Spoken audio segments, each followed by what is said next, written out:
안녕하세요. 오늘은 중요한 발표에 대해 말씀드리겠습니다. 이번 발표는 글로벌 크립토 옵션 시장의 경쟁 구도를 바꿀 수 있습니다. 블리시는 뉴욕 증권거래소에 상장된 디지털 자산 플랫폼입니다. 이 플랫폼이 새롭게 크립토 옵션 거래 개시를 확정했습니다. 오는 10월 8일에 시작됩니다. 이번 발표 시점은 매우 전략적입니다. 하루 전 블리시는 미국에서 크립토 현물 거래를 시작했습니다. 뉴욕 규제 당국으로부터 비트 라이선스를 획득한 직후였습니다. 이 48시간 동안 이어진 두 가지 중대 발표는 우연이 아닙니다. 이는 치밀한 확장 전략의 실행이었습니다. 지금 우리는 드물게 찾아오는 모멘텀을 보고 있습니다. 한 플랫폼이 완전한 생태계를 구축하는 순간입니다. 현물부터 복잡한 파생 상품까지 매우 짧은 시간에 완성했습니다. 이 상황을 더욱 흥미롭게 만드는 것은 바로 그 배경입니다. 대형 기관들은 이제 디지털 자산을 고위험 투기 대상으로 보지 않습니다. 오히려 정식 자산 등급으로 인식하고 있습니다. 세련된 리스크 관리 수단을 갖춘 자산으로 보고 있습니다. 이번 조치가 왜 중요한지 좀 더 깊이 살펴보겠습니다. 그리고 앞으로 크립토 파생 상품 생태계를 어떻게 형성할지 알아보겠습니다. 블리시가 출시한 옵션 상품을 이야기할 때 그 기술적 세부 사항은 기관 시장의 수요를 깊이 이해하고 있음을 보여줍니다. 이번 비트 옵션은 마진과 결제를 USDC로 진행합니다. USDC는 $달러에 연동된 스테이블 코인으로 시가총액은 73.85억 달러입니다. USDC 선택은 전략적 판단입니다. 안정성, 유동성, 그리고 규제 당국의 신뢰를 모두 고려한 것입니다. 왜 USDC가 그렇게 중요한가요? 파생 상품, 특히 옵션에서는 안정적인 결제가 무엇보다 중요합니다. 수억 달러를 운용하는 기관 자금 매니저라고 상상해 보십시오. 규제되지 않은 스테이블 코인의 변동성에 노출되고 싶지 않을 것입니다. USDC는 기관 재무팀이 필요로 하는 보증을 제공합니다. 이를 통해 대형 투자자들이 옵션 시장에 진입할 수 있는 길을 열어줍니다. 상품 구조는 매우 신중하게 설계되었습니다. 이 상품은 만기 시점에만 행사할 수 있는 유럽식 옵션입니다. 언제든지 행사 가능한 미국식 옵션과는 다릅니다. 왜 유럽식을 선택했을까요? 이는 가격 산정과 리스크 관리의 복잡성을 줄여줍니다. 그 결과 시장 조성자가 상품을 보호하기 더 쉬워집니다. 제시된 만기 기간 또한 전략적입니다. 3주에서 3개월까지 다양합니다. 단기 해지 수요와 중기 포지션 전략 사이의 균형을 잡을 수 있습니다. 더욱 흥미로운 점은 장기적 비전입니다. 블리시는 비트에서 멈추지 않습니다. 이미 이더리움 옵션 출시 계획을 발표했습니다. 나아가 코인데스크 20 같은 멀티자산 지수도 준비 중입니다. 이는 종합적인 옵션 생태계를 구축하려는 야심을 보여줍니다. 멀티자산 지수는 특히 매력적입니다. 하나의 상품으로 분산된 익스포저를 제공하기 때문입니다. 이는 펀드 매니저들이 강하게 원하는 요소입니다. 특정 자산에 과도하게 집중되지 않고 크립토에 노출되길 원하기 때문입니다. 막을 수 없는 기관 자금의 물결, 블리시의 조치가 얼마나 중요한지 이해하려면 우리는 근본적인 변화를 살펴봐야 합니다. 현재 전체 크립토 시장에서 일어나고 있는 변화입니다. 이제 더 이상 개인 투자자가 지배하는 산업이 아닙니다. 최신 데이터에 따르면 기관이 현재 약 25%를 보유하고 있습니다. 거래소에서 거래되는 비트 상품의 지분입니다. 더 놀라운 점은 이와의 설문조사에 따르면 기관 기업의 85%가 이미 디지털 자산에 투자했습니다. 또는 2025년에 투자할 계획입니다. 이 85%라는 수치는 더 이상 소수가 아닙니다. 이제는 새로운 합의입니다. 그렇다면 기관 채택의 쓰나미를 일으킨 원인은 무엇일까요? 그 답은 명확해진 규제와 성숙해진 시장 인프라에 있습니다. 2024년은 중요한 전환점이 되었습니다. 미국에서 비트 현물 ETF가 승인되었기 때문입니다. 하지만 자주 간과되는 점은 ETF는 단순한 입구일 뿐이라는 사실입니다. 리스크 관리를 위해 더 정교한 도구가 필요하다는 점을 ETF를 통해 들어온 기관들은 곧 깨닫게 됩니다. 바로 이 지점에서 파생 상품, 특히 옵션이 핵심이 됩니다. 크립토 파생 상품 시장의 성장세는 매우 놀랍습니다. 2025년 전 세계 파생 상품 연간 거래량은 약 10조 달러에 달할 것으로 예상됩니다. 이는 일본 전체 국내 총생산과 거의 맞먹는 수준입니다. 현재 파생 상품은 전체 거래의 약 79%를 차지합니다. 전 세계 크립토 거래량 전체에서 말입니다. 이는 압도적인 지배력을 보여주는 수치입니다. 흥미롭게도 헤지펀드는 현저한 수준의 정교함을 보여주고 있습니다. 그들의 거래 전략에서 파생 상품 사용은 급등했습니다. 2023년 38%에서 2024년 58%로 증가했습니다. 이는 단순한 선형 성장이 아닌 구조적 전환입니다. 전문가들이 크립토 익스포저를 관리하는 방식에서 나타났습니다. 이제 그들은 단순한 매수 후 보유로 만족하지 않습니다. 그들은 복잡한 스프레드를 구축하고 하락 리스크를 해제하며 현물, 선물, 옵션 시장에 동시에 접근하는 전략을 실행하기 원합니다. 이제 본격적으로 업계의 핵심, 데리빗을 살펴보겠습니다. 두바이에 본사를 둔 이 플랫폼은 크립토 옵션 시장을 지배해왔습니다. 수년 동안 80% 이상의 시장 점유율을 유지해왔습니다. 미결제 약정 명목 가치는 500억 달러를 넘고 작년에는 1.2조 달러 이상의 거래를 처리했습니다. 데리빗은 매우 강력한 기존 강자입니다. 그렇다면 블리시가 경쟁할 수 있다고 생각한 이유는 무엇일까요? 그 답은 깊은 이해에 있습니다. 기관이 실제로 원하는 것이 무엇인지에 대한 이해입니다. 바로 이 지점에서 데리빗의 약점이 드러나기 시작합니다. 데리빗은 다른 시대에 설계되었습니다. 당시 크립토 옵션 시장은 고급 개인 투자자와 자체 트레이더가 지배했습니다. 그들의 마진 시스템은 이러한 철학을 반영합니다. 각 포지션의 마진은 따로 계산되고 합산하여 총 마진 요구액을 산출합니다. 이는 단순하고 직관적이지만 효율적이지 않습니다. 복잡한 다단계 전략을 운영하는 기관에게는 비효율적입니다. 여기서 블리시의 통합 마진 시스템이 판도를 바꿉니다. 시장 조성자라고 상상해 보십시오. 현물, 선물, 옵션에서 동시에 델타 중립 전략을 운영하고 있습니다. 데리빗에서는 각 부분마다 별도의 마진이 필요합니다. 비록 포트폴리오 위험은 서로 상쇄되고 있어도 말입니다. 결국 불필요하게 자본을 묶어두게 됩니다. 하지만 분리시의 통합 마진 시스템에서는 모든 포지션이 하나의 포트폴리오로 평가됩니다. 시스템은 실시간으로 위험 상쇄를 계산합니다. 순수한 위험에 대해서만 마진을 요구합니다. 자본 효율성은 두세 배까지 향상될 수 있습니다. 특정 전략에서는 그 이상도 가능합니다. 분리시 거래소의 크리스 타이어 회장은 이 점을 명확히 강조했습니다. 분리시 고객은 통합 계정 구조를 통해 모든 상품에 접근합니다. 이를 통해 현물, 무기한, 만기 선물, 그리고 옵션까지 거래할 수 있습니다. 리스크 상쇄와 포트폴리오 보증이 동시에 제공됩니다. 이러한 구조는 자본 효율성을 극대화하도록 설계되었습니다. 이는 기관 고객층에 매우 중요한 요소입니다. 그러나 이것만으로 대리빗을 이길 수 있을까요? 단기간에는 쉽지 않을 것입니다. 옵션 시장에서 네트워크 효과는 매우 강력합니다. 유동성은 더 많은 유동성을 끌어옵니다. 하지만 흥미로운 점은 시장 구도가 바뀌고 있다는 것입니다. 블랙록의 IBIT 옵션 ETF가 최근 대리빗을 추월했습니다. 세계 최대 비트 옵션 거래소로 자리 잡았습니다. 불과 1년 전만 해도 상상할 수 없던 일입니다. 이는 대리빗의 지배력이 절대적이지 않음을 증명합니다. 분리시는 또 다른 강점을 가지고 있습니다. 이미 활발한 현물과 선물 시장을 보유하고 있습니다. 일일 거래량은 20억 달러를 넘습니다. 비트와 이더리움 현물 거래량 기준으로 상위 10위에 포함됩니다. 이는 성공적인 옵션 시장에 유동적인 기초 자산 시장이 필요하기 때문입니다. 차익 거래자와 시장 조성자는 옵션 포지션을 해지할 수 있어야 합니다. 현물이나 선물에서 최소한의 차이로 말입니다. 분리시는 이미 기반을 갖추고 있습니다. 분리시 출시에 있어 가장 인상적인 점 중 하나는 그들이 어떤 파트너를 데려왔는가입니다. 옵션 세계에서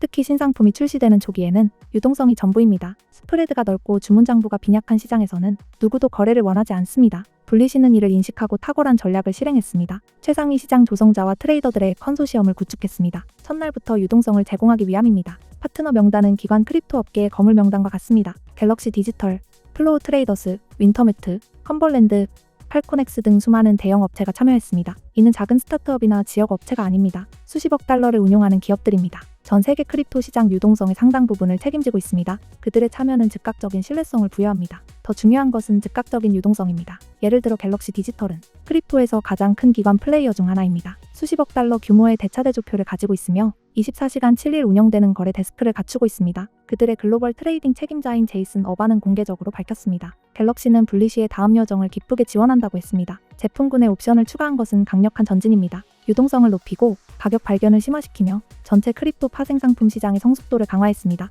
또 다른 참여자인 플로우 트레이더스는 세계 최대의 시장 조성자 중 하나입니다. 상장 파생 상품에 대한 깊은 전문성을 보유하고 있습니다. 그들은 전 세계 60개 이상의 거래소에서 활동하며 수천 개의 상품의 유동성을 제공합니다. 플로우 트레이더스 같은 기업이 새 플랫폼에서 시장을 조성하겠다고 약속한다는 것은 이 플랫폼이 진지하며 주목할 가치가 있다는 강력한 신호입니다. 이 컨소시엄을 더 흥미롭게 만드는 것은 그들의 다양성입니다. 윈터뮤트와 플로우 트레이더스 같은 순수 시장 조성자가 있고 자체 트레이딩 회사도 있으며 멀티 전략 펀드와 기술 제공자도 있습니다. 이는 완전한 생태계이며 단순한 기업 집합체가 아닙니다. 각자는 다른 전문성을 가져왔지만 함께 강력한 네트워크 효과를 만들어냅니다. 아직 비교적 젊고 자주 스캔들에 시달리는 산업에서 신뢰는 가장 소중한 자산입니다. 탄탄한 실적이 없는 플랫폼이나 포괄적인 규제 준수가 없다면 기관들은 상당한 자본을 투입하지 않습니다. 이 지점에서 분리시는 뚜렷한 강점을 갖습니다. 2021년 11월 출시 이후 분리시는 누적 거래량에서 1.5조 달러 이상을 처리했습니다. 올해만 해도 하루 평균 20억 달러 이상의 거래를 실행했습니다. 그리고 비트와 이더리움 현물 거래량 기준으로 꾸준히 상위 10대 거래소에 포함되었습니다. 그들은 고빈도 거래를 처리할 수 있음을 입증했습니다. 대규모 주문을 소화하고 변동성이 큰 시장 상황에서도 큰 문제 없이 운영했습니다. 더 인상적인 점은 그들의 규제 기록입니다. 분리시는 뉴욕 금융서비스부의 라이선스를 보유하고 있으며 독일 연방금융감독청, 홍콩 증권선물위원회, 그리고 지브롤터 금융서비스위원회의 라이선스를 보유하고 있습니다. 이는 쉽게 얻을 수 있는 라이선스가 아닙니다. 각각의 규제 기관은 매우 엄격한 요건을 가지고 있습니다. 자본 적정성, 운영 절차, 사이버 보안과 수탁 관리 규정까지 포함됩니다. 특히 NIDFS의 비트 라이선스는 크립토 업계에서 가장 어려운 라이선스 중 하나입니다. 신청 과정은 수년에 걸릴 수 있으며 사업 전반에서 포괄적 통제를 입증해야 합니다. 분리시가 최근 비트 라이선스를 획득했다는 사실은 옵션 출시 발표 하루 전에 이뤄졌습니다. 이는 치밀한 조율과 계획을 보여줍니다. 분리시의 소유 구조 역시 추가적인 신뢰를 제공합니다. 그들은 NYSE에 상장된 공개 기업입니다. 이는 미국 증권법의 적용을 받는다는 뜻입니다. 정기 재무보고와 SEC의 감독도 포함됩니다. 기관에게는 이는 매우 긍정적인 요소입니다. 이는 다수의 개인 소유 또는 해외 등록 거래소에는 없는 수준의 책임성을 의미합니다. 옵션에 아직 익숙하지 않은 시청자들을 위해 이 도구가 왜 그렇게 강력한지, 그리고 왜 기관들이 그렇게 접근을 원했는지 중요한 얘기를 잠시 해보겠습니다. 규제되고 유동성 있는 크립토 옵션 시장에 대해서입니다. 옵션은 파생상품 계약으로 보유자에게 권리를 주지만 의무는 부여하지 않습니다. 일정 기간 안에서 사전에 정해진 가격으로 기초 자산을 매수하거나 매도할 수 있는 것을 말입니다. 기본적으로 옵션에는 콜과 풋 두 가지 유형이 있습니다. 콜 옵션은 자산을 살 권리를 부여합니다. 이는 기본적으로 상승에 대한 베팅입니다. 풋옵션은 자산을 팔 권리를 줍니다. 이는 가격 하락에 대한 보호수단입니다. 비트를 보유하고 있고 조정 가능성이 걱정된다면 풋옵션을 보험처럼 매수할 수 있습니다. 하지만 이것은 표면적인 부분에 불과합니다. 옵션의 진정한 힘은 트레이더들이 말하는 3차원 거래에 있습니다. 현물이나 선물에서는 단순히 가격 방향에만 베팅합니다. 하지만 옵션에서는 가격 방향뿐 아니라 가격 변동폭과 변동성, 그리고 시간의 소멸에도 베팅할 수 있습니다. 이는 전략의 우주를 열어줍니다. 다른 도구로는 불가능한 전략들입니다. 기관들에게는 현물, 선물, 옵션을 결합할 수 있는 능력이 무한한 가능성을 만들어냅니다. 예를 들어 합성 포지션을 만들 수 있습니다. 예컨대 옵션을 활용한 합성 롱 포지션은 현물 보유와 같은 경제적 효과를 재현하지만 필요한 자본은 훨씬 적습니다. 또한 포트폴리오를 정밀하게 보호할 수도 있습니다. 모든 하락을 막는 단순한 해지가 아니라 구조화된 해지를 통해 특정 시나리오를 방어하면서 상승 가능성은 그대로 남겨둡니다. 변동성이 크기로 유명한 비트와 크립토의 맥락에서 옵션은 매우 소중한 도구가 됩니다. 변동성은 축복이자 저주입니다. 투기꾼에게 변동성은 기회를 만듭니다. 그러나 리스크를 관리해야 하는 기관들에게는 변동성은 심각한 도전 과제입니다. 옵션은 변동성을 방어할 뿐 아니라 오히려 그 변동성에서 수익을 창출할 수 있는 도구입니다. 블리시의 옵션 거래 출시는 오는 10월 8일에 시작됩니다. 이는 단순히 한 기업이 제품군을 확장하는 것을 넘어섭니다. 이는 근본적 변화를 보여주는 징후이며 현재 크립토 시장에서 일어나고 있는 현상입니다. 우리는 지금 진화를 목격하고 있습니다. 투기가 지배하던 변두리 시장에서 성숙한 금융 생태계로 완전한 금융도구 스펙트럼을 갖춘 정교한 자본 관리를 위한 시장으로 진화하고 있습니다. 특히 주목할 점은 여러 긍정적 흐름이 맞물리고 있다는 것입니다. 기관 채택은 극적으로 가속화되고 있습니다. 기업의 85%가 크립토 할당을 계획하고 있습니다. 규제의 명확성은 개선되고 있으며 아직 발전 중입니다. 인프라는 성숙해지고 주요 참여자들이 기업 수준의 플랫폼을 구축하고 있습니다. 자본은 현물 시장뿐 아니라 점점 더 파생 상품으로 흘러가고 있습니다.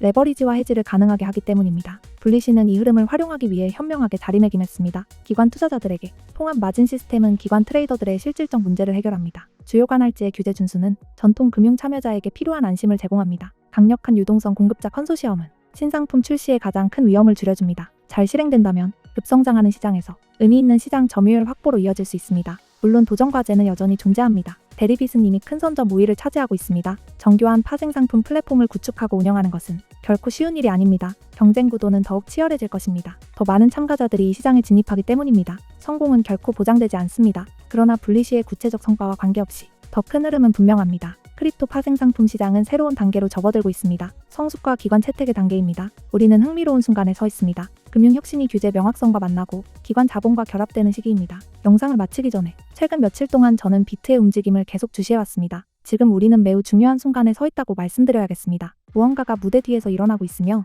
이를 면밀히 지켜보는 사람들은 이미 큰 변화를 감지했을 것입니다. 이는 단순한 투기가 아니며 근본적인 모멘텀이 한 지점으로 모이고 있는 상황입니다. 가장 중요한 사실부터 살펴보겠습니다. 2024년 4월에 일어난 비트 반감기는 채굴 보상을 블록당 3.125 BTC로 줄였습니다. 이는 공급 부족을 만드는 사건으로 4년에 한 번씩 발생하며 역사적으로 항상 대규모 강세장으로 이어졌습니다. 우리는 지금 사이클의 중간에 있으며 가격이 가장 공격적으로 가속하는 구간에 있습니다. 2025년 4분기를 향해 가고 있습니다. 그러나 이야기는 거기서 끝나지 않습니다. 이 상황을 더욱 흥미롭게 만드는 점은 지금 일어나고 있는 기관 채택입니다. 2024년 초에 출시된 비트 ETF는 2025년 한 해 동안 148억 달러의 자금 유입을 기록했습니다. 블랙록과 피델리티가 이 기관 물결을 주도하며 하루 6억 5천만 달러라는 자금 유입 신기록을 세웠습니다. 이는 2025년 5월 하루 만에 이뤄졌습니다. 이는 더 이상 개인 투자자의 이야기가 아닙니다. 이는 전례 없는 규모로 유입되는 스마트 머니입니다. 우리가 이해해야 할 점은 지금 우리는 기관 수요가 점점 더 제한된 공급과 맞닿는 시점에 있다는 것입니다. 반감기 이후 하루 생산량은 450BTC에 불과합니다.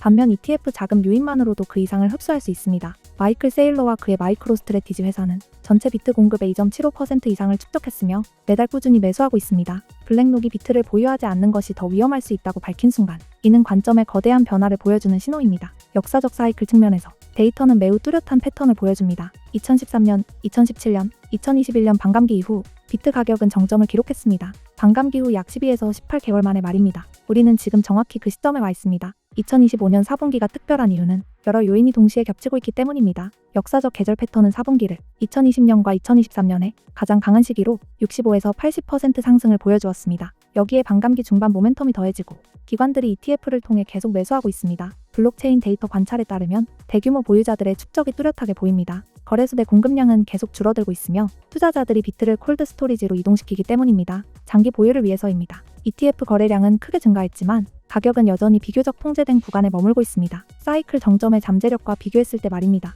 이는 대규모 급등 이전의 전형적 패턴입니다. 스마트 머니는 공식 발표나 주요 언론 보도를 기다리지 않습니다. 그들은 개인 투자자가 깨닫기 전에 이미 자리 잡습니다. 일부 애널리스트들은 가격 목표를 반감기 이후 모멘텀이 4분기 강세 사이클과 맞물린다면 15만에서 20만 달러로 전망합니다. 그리고 ETF 자금 유입 가속화와 함께라면 보수적인 전망으로도 현재 수준에서 상승 잠재력은 상당합니다. 이는 제가 지어낸 수치가 아니라 과거 반감기 사이클의 역사적 분석과 이미 뚜렷하게 나타난 기관 수요에 근거한 것입니다. 위험한 점은 여러분이 주요 언론이 보도를 시작할 때까지 기다린다면 비트가 새로운 최고가를 돌파했다거나 비트가 20만 달러에 도달했다라는 소식을 기다린다면 그때쯤이면 가격은 이미 크게 움직였을 가능성이 높습니다. 흔히 나타나는 패턴은 정점 모멘텀 몇 주 전부터 가격이 크게 오르기 시작하고 이어서 개인 투자자의 FOM으로 급등이 발생하며 이후 조정과 높은 변동성이 뒤따릅니다. 저는 모든 사람이 시간을 가질 수는 없다는 것, 혹은 시장 움직임을 항상 추적할 능력을 갖추고 있지 않다는 것을 압니다. 또한 진입과 청산의 적절한 시점을 알기 어렵다는 점도 있습니다. 그래서 저는 세부 일정과 주목해야 할 핵심 레벨,